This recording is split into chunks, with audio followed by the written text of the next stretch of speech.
اللہ الرحمن الرحیم الحمدللہ علی ما علی حبیبہ و نجیبہ و صفیہ ابی القاسم محمد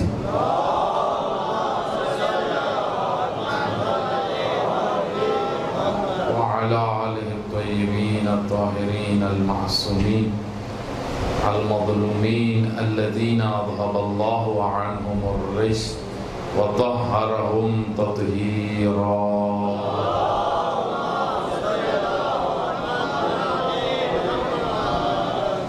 واللعنۃ الدائمۃ علی اعدائہم اجمعین قال رسول اللہ صلی اللہ علیہ وآلہ وسلم الحسین منی وانا من الحسین اللہم صلی علی محمد وآل محمد۔ میرے پاس مختصر سا وقت ہے، 25 منٹ ہے میرے پاس، اور جلوس بھی برآمد ہونا ہے، نکلنا ہے جلوس بھی، مصائب بھی میں نے پڑھنے ہیں، تو آپ کی خدمت میں مختصر سے وقت میں چند اہم مطالب آپ نے توجہ سے سننے ہیں، اور آخر میں ایک صلوات پڑھ دینا تاکہ سارا وقت بیچ میں نکل نہ جائے۔ کل میں نے عرض کیا تھا کہ سید الشہداء علیہ السلام کی زیارت جو ہے، زیارت نامہ 40 کا، وہ الگ ہے۔ زیارت نامہ شعبان، نصف شعبان کا الگ ہے، عاشورہ کا الگ ہے، اور یہ متن ہے مقصد امام حسین کو بیان کرنے کے لیے، اور سید الشہداء علیہ السلام کی زیارت بعد میں آنے والے سب ائمہ نے پڑھی، سب ائمہ نے۔ زیارت در حقیقت ولی خدا کی بارگاہ میں حضور کو کہتے ہیں، حاضری کو کہتے ہیں، اور اس سے عہد کرنا، اس سے اقرار اس کی بارگاہ میں کرنا کہ آپ کے مقاصد، آپ کے جو آپ کے ارادے تھے، ہم ان کو تکمیل تک پہنچائیں گے۔ اصل زیارت میں یہ تو 40 کا جو متن ہے، وہ آج انشاءاللہ جب زیارت سید الشہداء پڑھائی جائے گی تو اس میں زیارت 40 کا متن ہی پڑھایا جائے، جو بھی پڑھائے۔ اس میں سید الشہداء علیہ السلام کے متعلق چھٹے امام، کیونکہ بانی ہیں مکتب کے، اور سید الشہداء علیہ السلام اور دوسرے ائمہ کی زیارات سب سے زیادہ جو نقل ہوئی ہیں زیارت نامے، وہ چھٹے امام سے نقل ہوئی، امام صادق علیہ السلام۔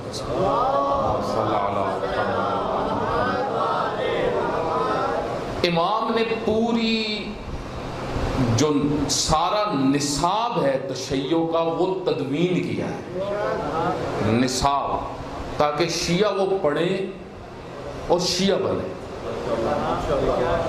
یعنی جو پیروکار اہل البیت ہے وہ پڑھیں اور ان کی پیروی میں چلے جائیں۔ تو امام نے ایک جملہ جو آغاز میں فرمایا وہ کیا تھا؟ سلام کے بعد السلام علیک یا ولی اللہ، السلام علیک یا حبیب اللہ، حبیب ہی و نجیب ہی و صفی ہی، یہ تینوں الفاظ زیارت میں، حبیب ہی اے اللہ کے پیارے، نجیب چنے ہوئے، صفی جس کا پاکیزہ دل تھا اور اللہ نے اس کو چن لیا، صفی صفا سے، توجہ کریں۔ تو پھر امام کیا فرماتے ہیں؟ فَأَعْذَرَ پھر دعوت دے کے عذر ختم کیا، دعوت دی لوگوں کو، یزیدیت کے خلاف جب اٹھے تو دعوت دی، بلایا لوگوں کو، میرا ساتھ دو، حق کا ساتھ دو۔ امام حق کی طرف بلاتا ہے کیونکہ حق کا نمائندہ ہے، حق کی طرف، باطل کو چھوڑو، حق کی طرف آؤ۔ دعوت دی اور نصیحتیں کی۔ آپ اگر مقتل پڑھے، امام حسین علیہ السلام نے بہت نصیحتیں کی، مسلمان تھے، کافر نہیں تھے، مشرک نہیں تھے، مسلمان کلمہ پڑھنے والے، اور شفاعت رسول اللہ کے منتظر تھے. نصیحتیں کی، ان کو سمجھایا کہ تم بہت بڑا جرم کر رہے ہو، تم نے انحراف کیا ہے، تم طاغوت بن گئے ہو. انتم الطواغیت، طاغوت جو حدیں توڑے، جو اللہ کی حدیں توڑے، جو امام کی نافرمانیاں کرے، امام کو جھٹلائے. یہ بھی کیا، سمجھایا، لیکن وہ سننے کے لیے تیار نہیں تھے. لِيَسْتَنْقِذَ عِبَادَكَ، اب امام مقصد بتا کہ خون کیوں دی. بَذَلَ مُحْجَتَهُ فِيكَ، اے پروردگارہ حسین ابن علی نے آپ کے لیے خون دیا، آپ کے لیے، اللہ کے لیے خون دی، کسی کے لیے نہیں. یہ بڑا مہم ہے. اللہ کے لیے جو کام ہوتا ہے وہ باقی رہتا ہے. اخلاص. لیزدن، کیوں؟ بذل محجتو، اپنے جگر کا خون دیا. محجہ کا کل میں نے معنی بیان کیا تھا، یعنی خون کا آخری قطرہ بھی دے دیا. اب مقصد کیا تھا؟ یہ مقصد سمجھنا بڑا مہم ہے. اکٹھ کرنا یہ کمال نہیں ہوتا. مثلا میں آپ کو مثال دیتا ہوں. انڈیا میں ہندوؤں کی تعداد اگر ٹوٹل ہندوستان کی آپ آبادی دیکھیں تو وہ 1 ارب 40 کروڑ پیسے. 40 کروڑ آپ مسلمان کر دیں، 1 ارب آپ ہندو حساب کریں. ہندوؤں کے بڑے اجتماعات ہوتے ہیں، بہت بڑے، آپ ریسرچ کریں، بہت بڑے بڑے اجتماعات ہوتے ہیں. کیا مقصد ہوتے ہیں ان اجتماعات؟ نہاؤ پاک ہو جاؤ، اور کچھ بھی نہیں. کوئی فلسفہ نہیں، کوئی اکٹھ کا مقصد نہیں، کوئی سوچ نہیں، کوئی نظریہ نہیں. لیکن یاد رکھیں اہل البیت نے جو اکٹھ کا حکم دیا ہے وہاں پہ مقصد بھی بیان کیا ہے.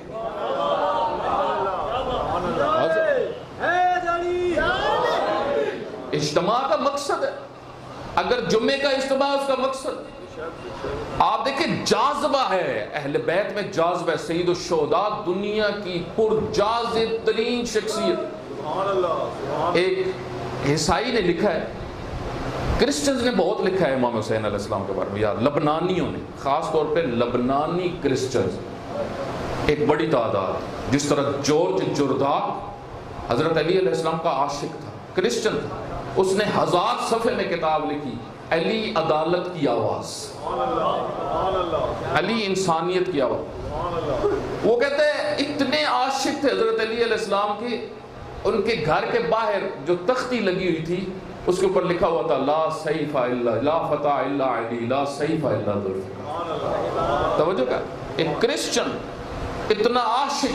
ایران بھی وہ آئے اور انہوں نے بہت چیزیں بیان کی. 200 دفعہ نہج البلاغہ کہتے ہیں میں نے پڑھی ہے. 13 سال کی عمر میں نے اس کو حفظ کرنا شروع کیا. حضرت علی علیہ السلام کے کلام، نہج البلاغہ، خطبے حضرت علی علیہ السلام کے، خط حضرت یاد تھے زبانی. کرسچن تو کرسچنز نے خود امام حسین پہ بہت لکھا ہے علیہ السلام. ایک کتاب میں نے کچھ عرصہ پہلے دیکھی جس میں سارے عیسائی علماء کی باتیں جو انہوں نے لکھی ہیں امام حسین علیہ السلام کے بارے میں، وہ کسی نے اکٹھی کی. ایک جملہ ایک کرسچن عالم کا ہی ہے. اس نے کہا جس کے پاس حسین ہونا اس کو دنیا پہ حکومت کرنی چاہیے.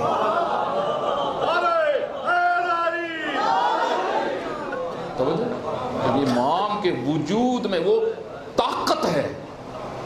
لِيَسْتَنْقِذَ عِبَادَكَ مِنَ الْجَهَالَةِ، جہالت سے لوگوں کو نکال.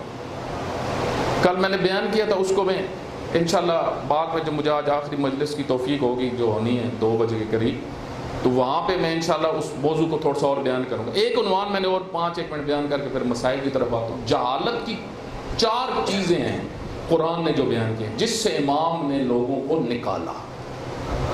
نکلو جہالت سے. یاد رکھیں یزیدیت جہالت ہے، جہالت ہے. جہالت سب سے خطرناک چیز ہے. حضرت علی علیہ السلام سے کسی نے پوچھا آپ کا سب سے بڑا دشمن کون ہے؟ امیر المومنین نے فرمایا جاہل میرا سب سے بڑا دشمن ہے. عجیب ہے، جاہل. جس کے پاس علم نہ ہو، جس کے پاس معرفت نہ ہو، جس کو حق سچ کا پتہ نہ ہو، جو جھوٹ اور سچ میں فرق نہ کرے۔ آج آپ دیکھیں نا جس طرح رہبر معظم فرماتے ہیں، وہ کیسا قاری قرآن جو قرآن تو پڑھے لیکن علی اس کو سمجھ میں نہ آئے۔ وہ کیسا قاری قرآن جو قرآن تو پڑھے لیکن اس کو علی ابن ابی طالب سمجھ میں نہ آئے۔ تو جہالت میرے بھائی بڑی گہری چیز ہے۔ چار قسم کی جہالت کل میں نے 2 بیان کی تھی۔ حمیت جاہلیت قرآن نے بیان، کسی کی طرفداری کرنا بغیر وجہ۔ یزید کی اندھی طرفداری ایک بڑی تعداد نے کی، ایسے تو نہیں حاکم بنا۔ ایک اہل سنت عالم ہے، دیوبندی مسلک سے تعلق رکھتے، مفتی اعظم پاکستان کے۔ جس طرح شیعہ کے عام مجتہدوں کی توضیح المسائل ہوتی ہے، توجہ کے لیے بڑی مہم چیز میں بیان کروں۔ جس طرح شیعہ کے عام مجتہدین کی توضیح میں مسئلے لکھے ہوتے ہیں، فتوے لوگ لیتے ہیں، تو وہ فتووں کی کتاب ہے، میرے پاس رکھی ہوئی ہے، 50 سال پہلے چھپی تھی۔ اس میں ایک مسئلہ پوچھا گیا، آج بھی پوچھا جاتا ہے کہ جی یزید کے اوپر لعنت کر سکتے ہیں یا نہیں کر سکتے؟ تو وہ عالم کیا لکھتا ہے؟ وہ عالم لکھتا ہے نہیں کر سکتے۔ کیوں؟ سنیں اب دلیل اس کی سنیں۔ وہ کہتے ہیں جس کے اوپر امت اجتماع کر لے، مسلمانوں نے اجماع کر لیا تھا، اکٹھے ہو گئے، اور اتنی طرفداری تھی۔ مکہ میں ایک دفعہ یزید کا ایک نمائندہ آیا ہوا تھا، حرم خدا میں بیٹھا تھا، اللہ کے حرم میں بیٹھا ہوا۔ تو عبداللہ ابن زبیر اس وقت حاکم تھے، حضرت زبیر کے بیٹے عبداللہ ابن زبیر، بہت بڑا نام تھا مکہ میں، وہ اس وقت مکہ کے حاکم تھے۔ انہوں نے کہا کیا یزید حرم پہ حملہ کرے گا؟ ادھر ہی جو وہ بیٹھا ہوا تھا یزید کا طرفدار، اس نے تیر اٹھایا، خانہ کعبہ کے اوپر ایک کبوتر بیٹھا ہوا تھا، اس کو تیر مار کے گرا کے کہا اگر وہ کہہ دے تو یہ بھی کریں گے، اور کیا، مدینہ کو عبرت بنا دیا، اصحاب کے بچوں کو اتنا قتل کیا۔ مدینہ کے اندر 63 ہجری پڑے، جو ظلم اس نے کی۔ اگر امام حسین کے ساتھ اس وقت مل جاتے مسلمان تو یہ ظلم نہ دیکھتے۔ توجہ کر، وہ جہالت۔ تو سب سے پہلے کسی کی طرفداری بغیر وجہ، میں دیکھوں، میں سوچوں، میں کسی کی طرفداری کروں، کیوں کروں؟ آج آپ دیکھیں، آج بھی یزید کی طرفداری کی جا رہی ہے، کس بنیاد پہ کر رہے ہیں؟ یاد رکھو، کتے کو مثال ہے، کتے کو جتنا دھو لو خود پلید ہو جاؤ گے، کتا پاک نہیں ہوگا۔ یزید کو جتنا دھونے کی کوشش کرو گے خود پلید ہو جاؤ گے، یزید پاک ہونے والا نہیں۔ جس کو اللہ پلید کر دے، سارے بھی مل کے اس کو پاک کرنے کی کوشش کریں، وہ پاک نہیں ہو سکتا۔ طرفداریوں سے کیا ہو؟ تو اجتماع میرے بھائی، آپ دیکھیں امام حسین علیہ السلام کے ساتھ 72 کھڑے ہوئے تھے، 72 پاک ہوں تو تاریخ رقم کر سکتے ہیں، لیکن اگر کروڑوں راہ حسین پہ نہ ہوں تو غلامی کریں گے۔ راہ حسین پہ مشن امام حسین علیہ السلام، زیارت کا مقصد اگر نہیں سمجھ آئے گا۔ دوسری چیز کل میں نے بیان کی تھی، تبرج جاہلیت۔ تبرج جاہلیت جو قرآن نے بیان کیا، خواتین کے متعلق بیان کیا، یعنی خواتین اپنی نمائش جو کرتی ہیں، یہ مت کرو، یہ جہالت ہے، اس کو قرآن نے بیان کیا۔ ایک قرآن نے جو بیان کیا حکومت جہالت، بس میں اس پہ نتیجہ دے رہا ہوں، حکومت، جاہل حکومت۔ جب کوفہ والوں نے خط لکھا، امام نے کیا فرمایا؟ یاد رکھو، مل امام حاکم نہیں ہوتا مگر جس میں 4 چیزیں، اس کے علاوہ مسلمانوں کا حاکم نہیں بن سکتا۔ مروان بن حکم جب مدینہ میں ملا امام حسین علیہ السلام کو، جس رات بلایا تھا اس سے صبح، دربار میں جس رات امام گئے تھے اس کی صبح یہ رستے میں ملا۔ اس نے کہا میں نے جو آپ کو مشورہ دیا تھا اس پہ آپ نے سوچا؟ امام نے اس کی گردن پہ ہاتھ رکھا اور ہاتھ رکھ کے فرمایا وَعَلَى الْإِسْلَامِ سَلَام، میں اس اسلام کی فاتحہ پڑھتا ہوں جس اسلام کا سرپرست مثل یزید ہے۔ توجہ کر رہے ہیں؟ مثل یزید مثلی لا یبایو مثلا، مجھ جیسا کبھی اس جیسے کے آگے نہیں جھکے۔ حسینیت ہمیشہ ہے، یزیدیت ہمیشہ ہے۔ امام نے فرمایا سب سے پہلی چیز العامل بکتاب اللہ، حاکم وہ ہوتا ہے مسلمانوں کا جو سب سے زیادہ قرآن کا پابند ہے، بے مہار نہیں ہے۔ دوسری چیز فرمایا عادل ہے، ہر کسی کو اس کا حق دیتا ہے۔ آج سب سے بڑا مسلمانوں کا مسئلہ کیا ہے؟ ظالم حکمران پوری دنیا میں، آپ اسی سے اندازہ لگا لیں 58 مسلمان ملک ایک چھوٹے سے خطے کو، غزہ کو نہیں بچا سکے،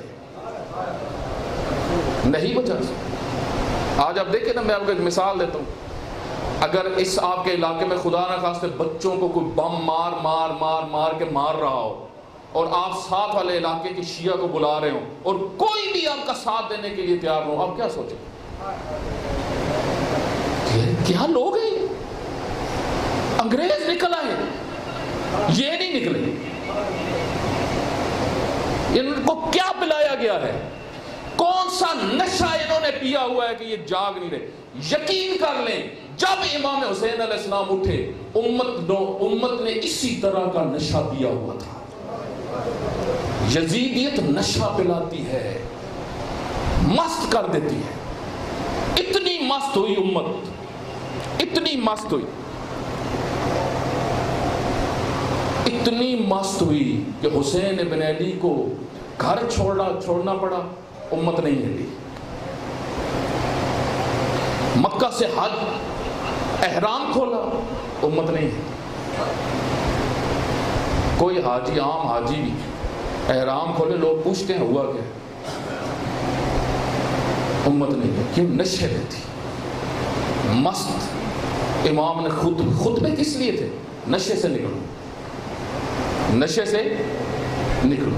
جب نہیں نکل رہے تھے، لوگوں نے کہا آپ چلے جائیں، اپنی بہنوں کو نہ لے کے جائیں۔ کیوں لے کے گئے؟ تاکہ زینب کے خطبوں سے شاید ان میں کوئی شعور آ جائے۔ سیدہ زینب سلام اللہ علیہ کے خطبوں نے پھر بیدار کی۔ عزیزو، خون قیمتی ترین خون دیا، ایک پاکیزہ خون۔ آج آپ دیکھیں کربلا کے اندر حضرت علی علیہ السلام کی کثیر اولاد ہے، امام حسین علیہ السلام کے بہت سارے بھائی ہیں، امام حسن مجتبیٰ کے علاوہ، لیکن حضرت عباس جیسے نظر آ رہے ہیں۔ آپ حرم کی طرف نگاہ، جہاں امام حسین علیہ السلام کا حرم، ساتھ حضرت عباس کا حرم، بین الحرمین زائر چکر لگا رہے ہیں، کبھی حسین کے پاس جاتے ہیں، کبھی عباس کے پاس جاتے ہیں۔ کبھی سوچے حضرت عباس نے کیا کیا؟ شب عاشور جب سیدہ زینب سلام اللہ علیہ اپنے ساتھ والے خیمے میں گئی، بھائیوں کے خیموں میں جاتی تھی، رات کو گئی تو عباس کی آواز سنی۔ حضرت عباس کے علاوہ ان کے 3 اور بھائی تھے، جو ام البنین کے 4 بیٹے تھے۔ اپنے تینوں بھائیوں کو بٹھا کے کہہ رہے تھے کہ کل کے بارے میں تمہارا کیا خیال ہے، کل تم لوگوں نے کیا کرنا ہے، کل جیسا آپ کا بھیا ہوگا، کل دیکھو امام کو تنہا نہیں چھوڑنا۔ سیدہ زینب نے جب یہ جملے سنے، معرفت آپ دیکھ، اس معرفت کے ساتھ جب آئے، حضرت عباس جب پہنچے، دیکھتے رہے پورا دن۔ آپ دیکھیں جہاں پہ سید الشہداء ہر شہید کے پاس جاتے تھے تو کیا حضرت عباس ساتھ ساتھ نہیں ہوتے تھے؟ حضرت حبیب گرے، حضرت عباس دیکھ رہے تھے، حضرت زہیر گرے، حضرت عباس دیکھ رہے تھے، حضرت علی اکبر جب گرے، حضرت عباس دیکھ رہے تھے، حضرت قاسم جب گرے، حضرت عباس دیکھ رہے تھے۔ اسی وجہ سے جب حضرت عباس آئے نا اذن لینے کے لیے، فرمایا بھائیا میرا دل چل رہا ہے ظالموں کے ظلم سے اور ان منافقوں کی وجہ سے، اب مجھے آپ اجازت دیں میں میدان میں جاؤں۔ تو امام علیہ السلام نے فرمایا تم میرے علمدار ہو، تم اس لشکر کے علم بردار ہو، علم بردار گر جائے جنگ ختم ہو جائے۔ اب اب حضرت عباس نے ایک درد بھرا جملہ کہا ہے بھیا حسین وہ کیسا علم بردار وہ جس کا کوئی لشکر ہی نہ بچا. بھیا سب تو چلے گئے, علی اکبر بھی چلے گئے, قاسم بھی چلے گئے, اون و محمد بھی چلے گئے, کوئی بچہ تو ہے نہیں. کہا نہیں عباس کو میں نے میدان میں نہیں جانا. کہتے ہیں اسی بات تکرار ہو رہا تھا, اجازت نہیں دے رہے تھے امام حسین علیہ السلام. حضرت عباس خیمے کی طرف گئے جہاں پہ چھوٹے چھوٹے بچے تھے. حالت یہ تھی پیاس سے بچے اتنے تڑپ رہے تھے, بچوں نے اپنا سینہ ریت کے اوپر رکھا. ریت کو کھود کے نیچے سے ٹھنڈی ریت نکال کے اپنا سینہ ریت کے اوپر رکھا ہوا تھا تاکہ سینے کو ٹھنڈک پہنچے تو حلق ٹھنڈا ہو. یہ حالت تھی بچوں کی, تڑپ رہے تھے. اور بچے حضرت سکینہ کے پیچھے پیچھے اپنے چچا کو کہو نا ہمارے لیے پانی لے. حضرت سکینہ کہتے میں ابھی چاچا کو کہتی ہوں, وہ پانی لے کے آتے ہیں. جب دیکھا العطش کی آواز کانوں تک گئی, بھائی نے بھائی کی طرف دیکھا, امام کی طرف دیکھا, تو اس وقت امام نے فرمایا عباس جاؤ پانی لے آؤ. عزیزو اب حضرت عباس اپنی سواری پہ بیٹھتے ہیں, ایک ہاتھ میں مشق ہے, دوسرے ہاتھ میں نیزہ ہے. میدان کی طرف جاتے ہیں. علی کا بیٹا جب میدان میں پہنچا لوگوں کو علی یاد آئے. 4000 تیر انداز بھاگ کے پیچھے ہٹا. حضرت عباس نے پانی میں ہاتھ ڈالا, مشق کو بھرا. کہتے ہیں پانی پینے کا جنگجو پیاسا ہوتا ہے, شدید پیاس تھی, دل چاہا پانی پیئیں, لیکن پانی کو پانی کی طرف پھینک کے کہا ہے عباس یہ کیسے ممکن ہے. ذکر عطشان الحسین و اہلہ, حسین کی پیاس کو یاد کیا اور حسین کے بچوں کی پیاس کو یاد کیا. چھوڑا پانی کو, اٹھ کے اپنی سواری پہ بیٹھے. عزیزو آپ جا رہے ہیں خیمے کی طرف. بس میں نے تھوڑا سا مصائب پڑھنا. جا رہے ہیں خیمے کی طرف. ظالم چھپ کے حملہ کر رہے تھے. ایک ظالم نے کھجی کے پیچھے سے, نخل کے پیچھے سے آیا, دائیں ہاتھ پہ وار کیا, مشق کو بائیں ہاتھ میں لے گئے. ہاتھ کا کٹنا تھا, بائیں ہاتھ میں, دائیں سے بائیں ہاتھ میں لے گئے. پھر مشق کو آگے بڑھا کے جا رہے. ایک اور ظالم نے بائیں ہاتھ بھی کاٹا, مشق کو دانتوں میں رکھ لیا, اور نگاہ کی خیموں کی طرف کہ کسی طریقے سے پانی بچوں تک پہنچ جائے. عزیزو اب ایک تیر لگنا تھا جو مشق میں لگا, پانی کا بہنا تھا, عباس کی امیدوں کا ختم ہونا تھا. کہتے ہیں کہ اب حضرت عباس نے ارادہ کیا اپنی سواری سے زمین پہ آئے. مجھے بتائیں جب سوار نے زمین پہ آنا وہ کس چیز سے آتا ہے؟ زمین, وہ ہاتھوں سے آتا ہے, لیکن جس کے ہاتھ ہی کٹ چکے, آنکھ میں تیر لگا ہوا تھا, سینے میں تیر لگے ہوئے تھے, کچھ دیر تیروں کے اوپر معلق رہے, زمین کے اوپر گر گئے. مقتل کے جملے ہیں, اس طرح بیٹھے ہوئے تھے جس طرح تشہد میں نمازی بیٹھتا ہے, اس طرح بیٹھے. آنکھ میں درد ہو رہی تھی, آنکھ سے تیر نکالنے کی کوشش کی. کیسے نکالتے, کیسے تیر کو نکالتے؟ مقتل کے جملے, اپنی دونوں ٹانگوں کو جوڑ کے اوپر لے کے آئے, تیر بیچ میں رکھ کے تیر کو کھینچا. توجہ کریں, جب تیر کو کھینچا وہ جو ٹوپی پہنی ہوتی ہے جنگجوؤں نے وہ سر سے گر گئی. جب وہ سر سے گری ایک ظالم پاس کھڑا ہوا تھا, اس کے ہاتھ میں تلوار نہیں تھی, گرز تھا. گرز 10 برابر ہوتا ہے تلوار کے. قریب آ کے زور سے اٹھا کے اس نے عباس کے سر میں ایسا گرز مارا, آواز آئی یا اخا ادرکنی, او بھیا مجھے تھام لو. بھیا کو اب حسین کی کیا حالت ہے؟ الان انکسر ظہری, میری کمر ٹوٹ گئی, میرے ہیلے ختم ہو گئے, میرا عباس چلا گیا. اب پاس آئے حسین ابن علی. کیا حالت تھی, آخری سانسیں لے رہے تھے اور یہی کہہ رہے تھے بھیا میں جہاں ہوں مجھے ادھر ہی چھوڑ دینا. یہ گرز ایسا لگا تھا. ام البنین پورا دن مصائب پڑھتی. توجہ کریے گا, ام البنین اپنے 4 بیٹوں کی قبریں بنا کے پورا دن مصائب پڑھتی تھی, بیان کرتی تھی. خواتین ایک دن جب آیا کوئی اس نے کہا اے ام البنین، کہا مجھے ام البنین نہ کہا کرو، میرا تو اب کوئی بھی نہیں رہا۔ بس عزیزوں مدینہ میں پہنچنا تھا، اب کہاں پہ مصائب پڑا عرض والا سنیں گے؟ مدینہ میں جب بیویاں پہنچی، حضرت زینب کا پہنچنا تھا، ام البنین آئی۔ تاریخ میں حضرت ام البنین جب ملنے کے لیے آئی، کافی ساری خواتین اکٹھی ہوئی تھی بنی ہاشم کی، ادھر مصائب پڑھنا شروع کیا حضرت ام البنین نے۔ ایک جملہ یہ کہا، مجھے پتا چلا عباس کے سر میں گرز لگا، لیکن میں مانتی نہیں تھی۔ کیوں نہیں مانتی تھی؟ کیونکہ مجھے پتا تھا میرے عباس کے سامنے کوئی نہیں آ سکتا، اتنی جرت کوئی نہیں کر سکتا کہ عباس کے سر میں کوئی گرز مارے۔ لیکن یہ گرز کیسے لگ گیا؟ پھر مجھے کسی نے بتایا عباس کے تو بازو کٹ چکے تھے، کٹے ہوئے بازو تھے، اس وجہ سے گرز مارا۔ عزیزو اب صرف ادھر آپ مجھے بتائیں، ایک ہو مارنے والے بہت ہوں، اس وجہ سے بعض علماء یہ بیان کرتے ہیں جب بحر العلوم آیت اللہ بحر العلوم کے زمانے میں جب قبور بنائی جا رہی تھی، دوبارہ تیار کی جا رہی تھی، تو حضرت عباس کی قبر جو مستری تیار کر رہا تھا، وہ جب قبر میں گیا نا واپس آیا تو بیٹھ کے رونا شروع ہو گیا۔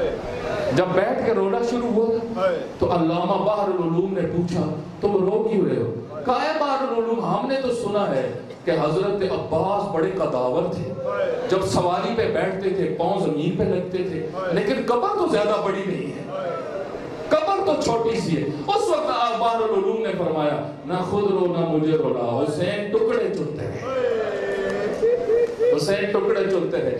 عزیزو جب عباس کی خبر پہنچی دشمنوں تک، دشمنوں کا ماحول بھی بدل گیا، اور جب بیویوں تک پہنچی، ہمارے علماء خوبصورت جملہ پڑھتے ہیں، کہتے ہیں اب بیویوں کے بین بھی بدلے۔ پہلے کہتی تھی واہ قاسمہ واہ علی اکبر، اب کہتی تھی واہ حجاب ہمارے بندوں کا ضابط چل گیا۔ عزیزو اتنی غیرت تھی حضرت عباس پہ، اتنی غیرت تھی، میں نے معتبر کتابوں میں پڑھا، پورے سفر کے اندر جہاں پہ بھی پورے سفر کے اندر